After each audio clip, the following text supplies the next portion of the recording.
I knew school was not working out for me. I didn't figure I was going to finish it. If any kids are listening at home, just stay in school. But I figured the workplace would go better. I wanted to get started on that as soon as possible. And I was champing at the bit to get a job.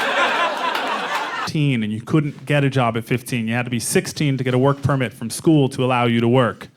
And all I wanted in the world was a job, which is so weird to look back at that, because all I want now is to never have a job again. Back then it seemed great. I was like, yeah, give me a polyester uniform and a name tag, paper hat. Like I would take pride. I'm just saying, if the airport had a friend tipped me off to this golf course where they would hire you even if you didn't have a work permit. So I nervously walked in there and I said, hi, I wanted to apply for a job, but here's the thing. I heard it's okay if I don't have a work permit. And the guy looked at me and he said, well, that depends.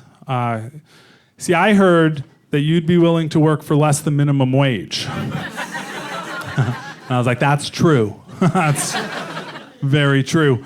And so they hired me on the spot. And are there any golfers here tonight? Okay, cool. Golfers are terrible, terrible people. And I'm about to prove it to you. If someone near you clapped when I asked where the golfers were, watch that they start laughing a little earlier than the rest of you. My job at the golf course was I was this kid who would drive this go-kart type thing with it. See? It had this cage around it, and then it would pull a sweeper that swept the balls off of the driving range.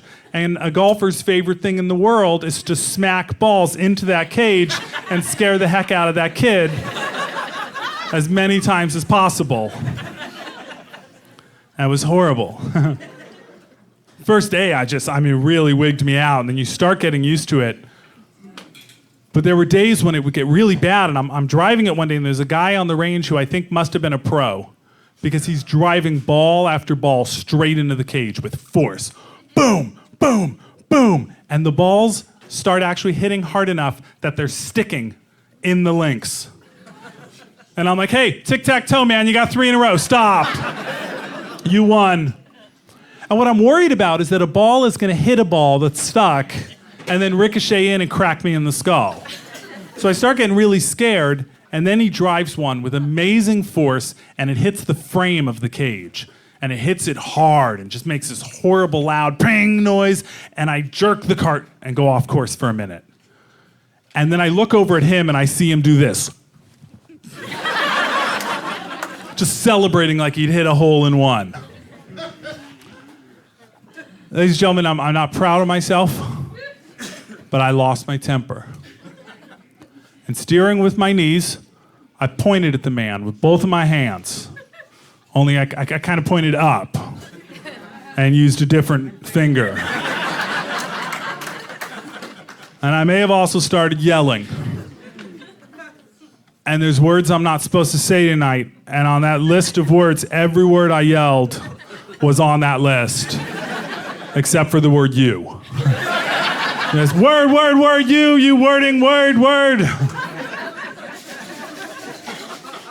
And at that... Not saying all pours aren't broken home, just the ones I like. Yeah. Too much. Golf balls down on me. Just all of them reloading and firing off. I look and my baskets that I'm supposed to fill aren't that full. I'm gonna be out there for a while. And this continued the whole time. This was my Vietnam.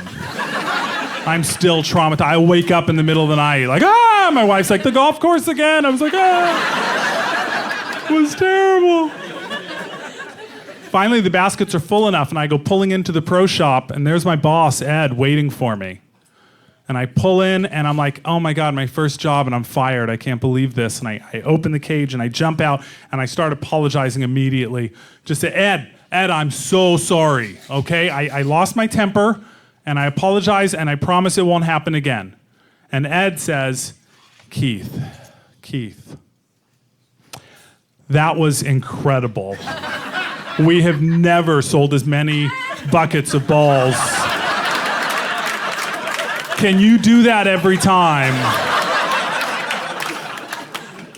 And I said, yeah, I can.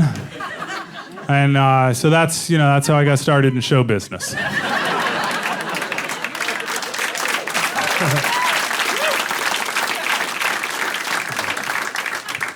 I lasted a couple months at that job, and then I did get fired on Christmas Day.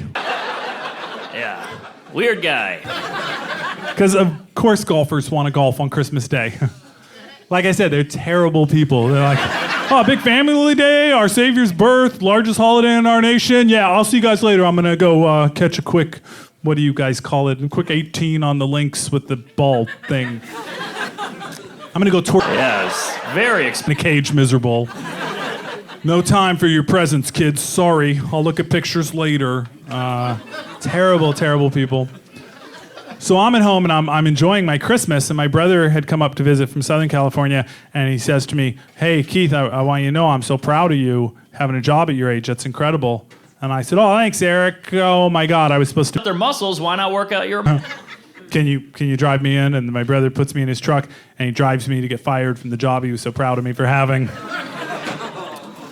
I get out of the truck, and I walk into the pro shop, and Ed's waiting for me. He's got my final paycheck. I would experience this many times. And what I've learned is that they never are as considerate of you. They never care about you as much as when they're firing you. And they confrontation. Like, we got your paycheck ready, put a little extra in there. So I walk up to the counter, he slides the check over to me, and he says, hey, we won't be needing you anymore. And that phrase, again, I've heard it a million times now, but it was the first time anyone had said that to me. We won't be needing you anymore.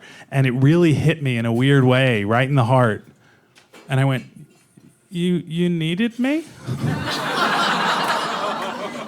And I went out and cried in my brother's truck.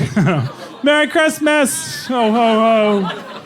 What'd you get for Christmas? Fired. Got my last paycheck, though. Take me to buy some cassettes. I heard the Smiths put out another compilation.